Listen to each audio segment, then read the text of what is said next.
Today, we'll watch a video of an inside look at xAI's Colossus AI supercluster, the largest in the world. No one can believe that Elon Musk and his team built this gigantic 100,000 Nvidia GPUs in just 122 days. We finally can see what a supercomputer actually looks like. By the end of this year, Tesla and xAI together will have brought online roughly $10 billion worth of training compute capacity in 2024 alone. These systems will be used to train Grok, FSD, and Optimus. And the person who's going to help me figure this all out is Hans Nelson. He has a YouTube channel called Hans C. Nelson. He does a tremendous amount of great deep dives on AI, on FSD. He has a pretty good knowledge and can explain that to us. Appreciate you joining me, Hans. Thanks for having me. So we did it. We finally got video of what xAI looks like. This is it. This is a company called Serve the Home. They is that Serve the Home? I think so. They actually do networking and data centers. And it says, we take you inside the xAI Colossus AI supercluster with over 100,000 NVIDIA H100 GPUs. Let's go and watch this. We won't watch all 15 minutes, but we'll watch about 5 minutes of it worth. And then, boy, did they explain everything that we've been waiting for. Is the largest AI cluster in the world. The team at X is building a massive AI supercomputer that encompasses over 100,000 GPUs, exabytes of storage, super fast networking. This place is absolutely amazing. And this entire supercomputer is built to power Grok. Now, xAI is building something with Grok that is far more than just a simple chatbot like we've seen before. And that is exactly why there is a giant cluster here. Today, we're gonna go back inside these data halls and show you a whole bunch of stuff on what makes this work, what makes this special, and just all the really cool engineering that went into this. Now, this is actually my second time at the facility, and let me just tell you, the speed at which this thing was built is absolutely amazing. This entire facility with over 100,000 GPUs was built in only 122 days. And just to give you some frame of reference, the largest exascale supercomputers only have a fraction, maybe half to a quarter as many GPUs as xAI has here, and yet those deployments generally take many years from start to finish. The engineering accomplishment here is absolutely amazing, and there's work still being done. But I thought, let's go take a look at inside one of these data halls. And let's also show. And so Wow. I just wanted to give context there. I think when he's saying that it's taken 122 days, he's probably talking about from groundbreaking on building the entire building to actually first training, which is going to be different. You know, we just had news from Jensen the other day that, you know, from the time that the GPUs were delivered to the first training was only 19 days. 19 days. And so basically we're talking about 100 days to build and prep the facility, and then 20 days to get all of the equipment in and install it. I mean, that is just nuts. We're talking about a process that I think, if Jensen is to be believed, those other smaller hyperscaler deployments, he was saying usually take 3 to 4 years. So 1/3 of a year, 3 to 4 years. Unbelievable. I mean, that's because obviously Tesla and Elon, of course, this is xAI, but he's bringing out a team that knows how to build factories. And so that's part of it, right? The music behind us is annoying a little bit because it's a little loud, but just the video is fantastic because you actually see just rows and rows and rows. Like, you know, this thing goes on. And then he'll now explain what actually is a server rack and where does the NVIDIA 100s, what do they look like and so forth. So, you know, this is great. We need to say that this video is sponsored by Supermicro, since it is, but also just want to say thank you to the X and xAI teams for giving us permission to go and film this. Also, of course, thank you to Elon and his teams for approving this and making this possible. With that, let's get inside a data hall to see how this all works. Inside the data hall, xAI is using a pretty common design. This is a raised floor data hall, and above we have our power. Down below we have all of the pipes for the liquid cooling so that heat can be exchanged to the facility chillers. Each one of these compute halls has about 25,000 GPUs, plus all the storage, the fiber optic high-speed networking. It's all built into the hall, and then they're connected together.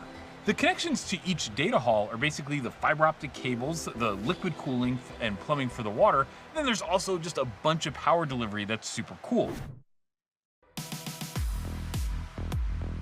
Inside the compute hall, we have these clusters. Now, each of these is made up of 8 liquid-cooled racks by Supermicro. These are Nvidia H100 racks, and inside each of these 8 racks, there are 8 Nvidia HGX H100 platforms. We also have all of the liquid cooling for these, as well as the networking and stuff to make each one of these about a 512 Nvidia GPU mini cluster. Now, these Supermicro Nvidia liquid-cooled AI racks are probably the most advanced AI racks deployed at this scale.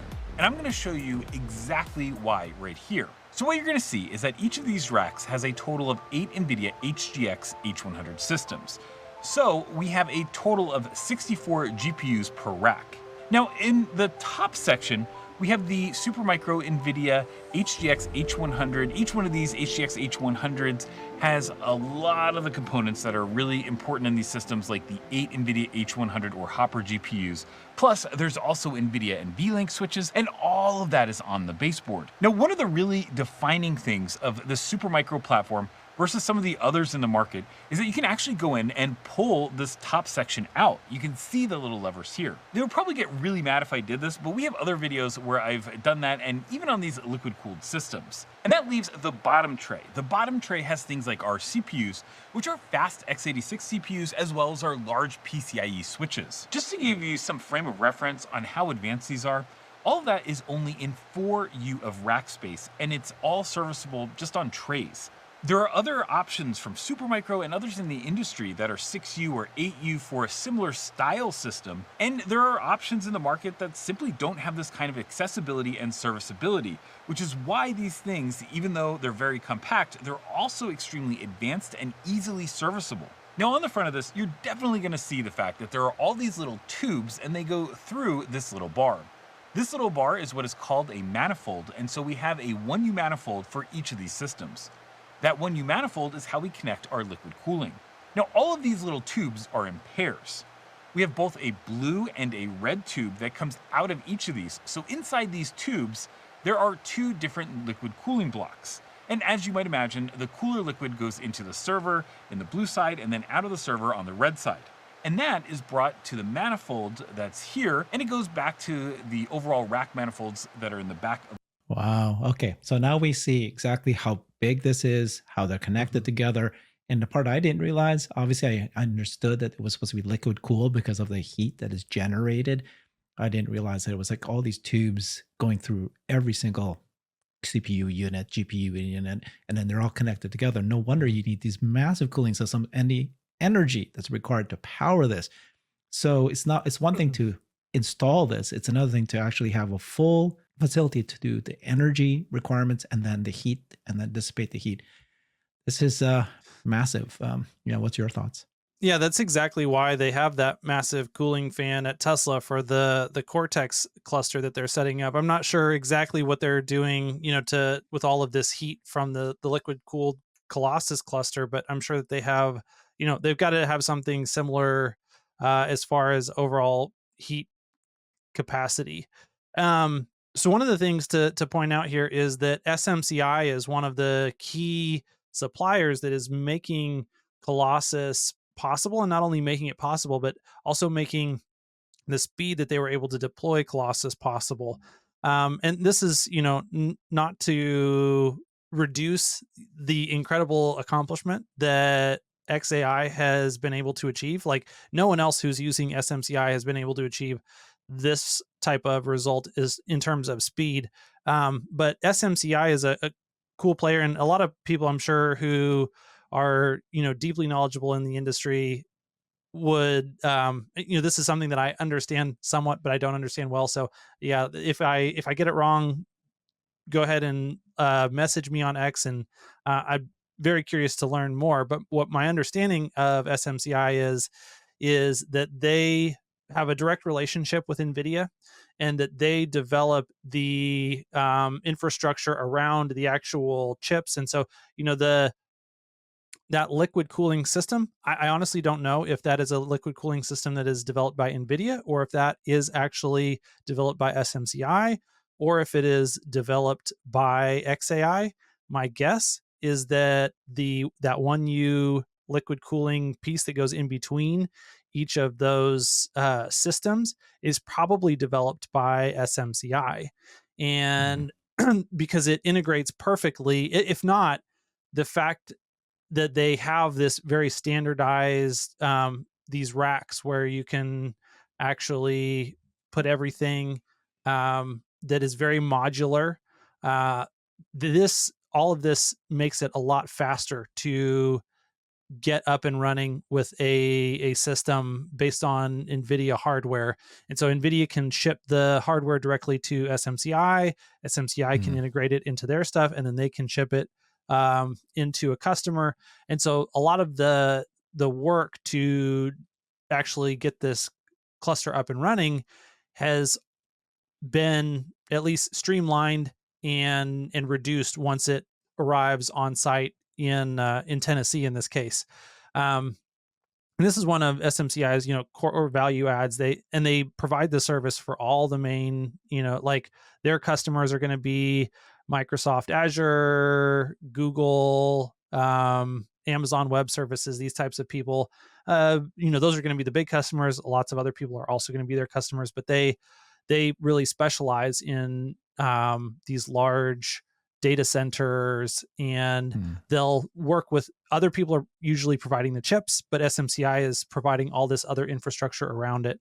And they have a great relationship with Nvidia on, how do we integrate now the NVLink hardware into it as well. And every time Nvidia comes out with new systems or new pieces of hardware or new networking solutions, SMCI works directly with them to integrate that into SMCI's overall platform, so that people can, and a lot of this stuff is also backwards compatible, so you can use older SMCI racks and things with your newer hardware so that it can be upgradable and all kinds of stuff. So that is, like I said, that's an important piece of all this. But then just look at all of that still doesn't change the fact that you had to wire up 100,000 H100s, and you had to do all the storage, and I think the electrical and the liquid cooling is probably the biggest challenge. And my guess is that,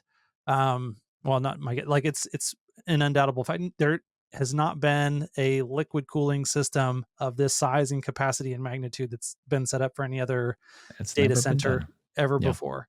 And so that was a challenge that I'm regardless of who's ultimately responsible for that liquid cooling system, Nvidia people were involved in helping to solve some problems for that. SMCI was involved in helping solve problems for that, and xAI was involved in helping solve problems for that. And so they were able to coordinate across these three companies.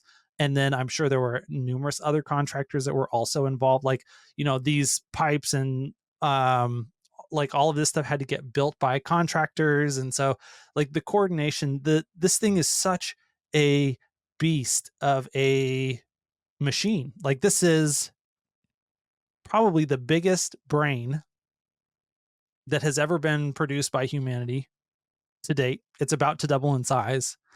And the number of technical challenges that are involved in building it, whether it's building the chips, building the networking, building the power that feeds the chips, building the cooling that keeps them cool, building the building that goes around it, having the networking feed that allows you to actually even get information to this thing to begin with. All of that stuff is just a massive, fascinating, intricate, incredible achievement that unlocks, this is a platform now that unlocks a level of pace of innovation in AI that even, OpenAI hasn't been able to compete with this. The rate of progress from Grok 1 to Grok 2 to this soon to be released Grok 3,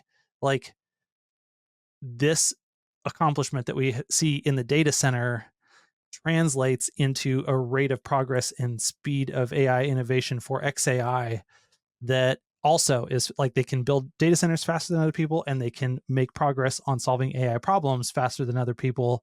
And the reason for that is because the speed that Elon runs his companies at. Yeah. I think you and I did a show where Brian Wang showed, based on the information and data compared to Meta, compared to OpenAI and the others, no one can actually catch up anymore because the speed by which xAI and then of course Yep. also Tesla builds these data centers, by the time the others have even gotten to this point, Teslas would already be so far ahead that they'll be at a million. I think I did a show with Larry Goldberg on that too. Like they'll be at a million, whatever Training years. Yeah. training years. That's it. Versus the others would still be the hundreds of thousands.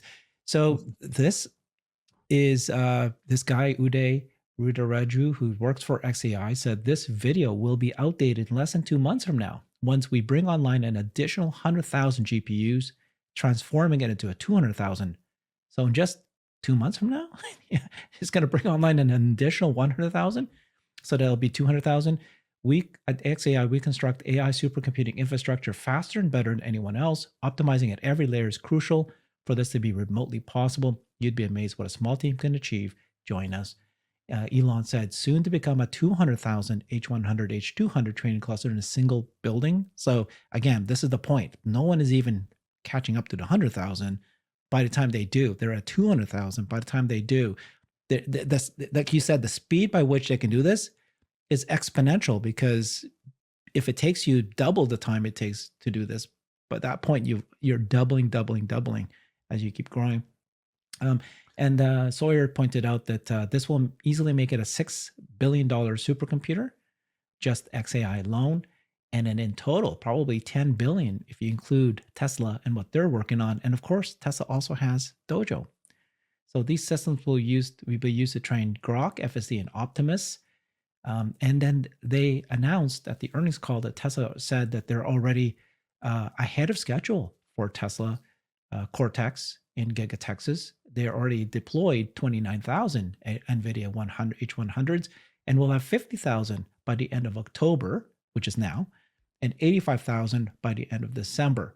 So this is what it looks like in what's it called? Tesla's new Dojo system in New York. We were talking about Nvidia, xAI in Memphis. We were talking about Tesla's Cortex in Giga Texas. And then this is Dojo in New York. 3 supercomputer facilities, and they're just going to keep doing this. Nvidia also did a press release where they talked about the Ethernet networking that they implemented there at the Colossus. And they're just saying that this is designed specifically, this networking, for multi-tenant hyperscale AI factories. So again, everything seems to be like being invented, all state of the art, brand new. And Elon says, when you get access to these things, you implement it as fast as you can, because that's where the value comes back, return on invested capital. Yeah, this specifically this announcement about Ethernet, I'm curious, and I just want to open it up once again. If anyone understands what is happening there at a deeper technical level, I'd love for you to reach out to me on X, because the video specifically mentioned that cluster using fiber optics and InfiniBand switches, and that is not necessarily Ethernet, and so there may be some use of regular Ethernet in order to do some networking, but not at the full level. And networking at the scale of 100,000 GPUs is definitely one of the big challenges for scaling up training overall. Let me just finish it off, because this actually answers a few things. So first, it repeats it, right? That we just said it took 122 days for xAI and Nvidia to. Typically, a time frame for these kind of systems is months to years. It took 19 days from the time the first rack rolled on the floor until training began. So while training the extremely large Grok model, this supercomputer achieves unprecedented network performance across all tiers of the network fabric, maintains a 95% data throughput because of this congestion control. And it says here, the level of performance cannot be achieved at scale with standard Ethernet. You can't use that, which creates thousands of flow collisions while delivering only 60% data throughput. So this is the actual difference between this new Ethernet versus standard Ethernet. But it is, because even the Spectrum X, I don't think is related to InfiniBand, and so they're saying that there's multiple layers to the networking infrastructure. One of those layers is going to be the InfiniBand networking at the chip level, and then they probably have, at higher and higher levels of the network architecture, they do transition over to Ethernet, but not standard Ethernet like they said. It is this modified and streamlined version, Spectrum X, which the fact that they're working on this with xAI makes a lot of sense, because Tesla also implemented recently for their Dojo supercomputer the Tesla Transport Protocol over Right. Ethernet, which is also a modified version of Ethernet to handle the communication at the networking layer for the Dojo chips. And so I think the InfiniBand's not going to be the right networking solution for everything, especially everything at scale, and that Ethernet over time tends to win out, but it does need to be developed. It needs to be improved. And so, yeah, my guess is that Ethernet will actually grow again over time into eating more and more of what InfiniBand is doing currently. But it's just great to see them being able to solve, like I said, at the end of the day, no one cares how the networking happens. They just care that it happens, and they care that it happens as scalably as possible. And that's the benefit of the Spectrum X version of Ethernet, is that Ethernet is scalable, whereas InfiniBand is a great high performance solution, but it is difficult to continue to scale that indefinitely. And Ethernet's going to be easier to scale. So I just remember in January, many of us were concerned that Tesla, xAI, everybody would be like so far behind, because all the big hyperscalers, right? Meta, Google, Microsoft, OpenAI, of course, Microsoft and OpenAI partner, and the others, they were investing billions way ahead of Tesla. Very concerned. Today, we're not so concerned. This is ahead of schedule, way more than most people. $10 billion. Tesla has $33 billion of cash. Thank God they didn't use it for buybacks or what other crazy thing people were saying. We wanted them to use it for AI, and somehow they're still using less than they could and yet accomplishing so much. Why does this matter? Because Grok is going to be artificial general intelligence. And then Tesla is going to use it for real world AI, which is full self-driving and the bot. So, well, and let's expand Yeah. just a little bit there and touch on, we did another show where we commented on Mark Andreessen's comments on Elon. And one of the things that Mark was saying is that, he goes to each and every one of these companies, and he goes and solves whatever the bottleneck in that company is. And you can bet your bottom dollar that there are challenges in building out the Colossus cluster that are also going to be challenges that are relevant to Tesla, and vice versa. Yeah. And so Elon is developing, he's got multiple shots on goal towards super valuable AI, whether that's, AGI through xAI, or whether it's real world AI through Tesla AI. And there are challenges in both of those fields that are unique and different. And there's, reasons to keep them separated so that you can keep the funding sources separated and all that stuff. But then there's also a lot of stuff that's shared. And I love it. all of whatever that stuff that is that's shared, it's in Elon's brain, because he literally, participated in building that, during that 19 days that xAI was putting that cluster in. Elon was there for several of those days working alongside the engineers that were assembling that cluster. And so he understands, because he has seen and done the work necessary, what are the challenges for that. And as Tesla is trying to build Cortex out, which is, similar in some ways to Colossus, but in some other distinct ways, very important ways, it's different, because, they're working with video data, which poses its own set of challenges from a networking standpoint, from a data handling standpoint. And so, but he has that, not only the knowledge of the problems themselves, but also he has, who the best person to solve this problem was? It was this guy over at xAI. Hey, dude, come over here. We're gonna we need your insight on solving this problem here at X. And we know that the people, go back and forth. Andre Karpathy has talked about the fact that that's how he ended up working at Tesla at all in the first place, was because he was working at AI, or at OpenAI, and Elon. No, at the time it was OpenAI. And Elon had specifically worked with Andre and had him consult on some Tesla problems, and so that he had helped Tesla to solve problems, and then Elon recruited him and brought him into the company. And so he can facilitate the cross-pollination of not only technical solutions, but human capital to move in between all of his different organizations to solve the problems as they arise at a level that, is just completely unparalleled. Love it. Okay. So we're talking about, needing to have expertise in factory and facilities. You need to have expertise in computers and AI. And construction. Construction. You need to have energy. You need to have cooling systems. It's just, and then Tesla is also working on Dojo, their own version. So it's not like this, I'm just outsourcing everything and putting it together, assembling it. We know how to build it ourselves and then optimize it. It's just crazy. It's wonderful.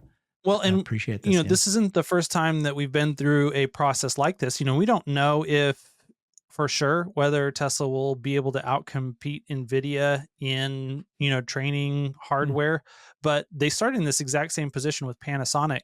And I'm guessing it will probably play out similarly, that first they're just having Panasonic do it, and then over time they in-house a lot of it. And then their in-house project is harder and takes longer than they anticipated, but 4680s right now are on track to be the lowest cost batteries that Tesla has access to in North America.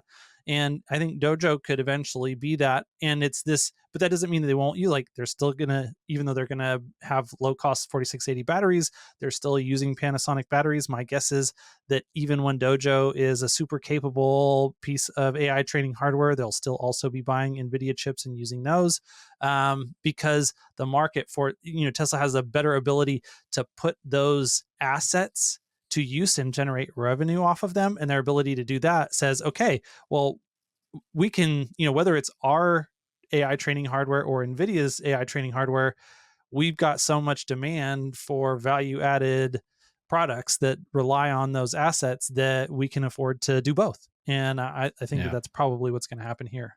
We're just at the beginning. It could be 100 times where we're at today. And then I think Jensen Huang said that on the inference side, it could be 1 billion times bigger than what it is today. So it's like lots to still grow. This is great. That was fun. Learned a lot. Finally, I understand a little bit better. Thank you so much, Hans. It was great to have you explain everything and put everything in perspective. Follow him on his YouTube channel next at Hans C. Nelson.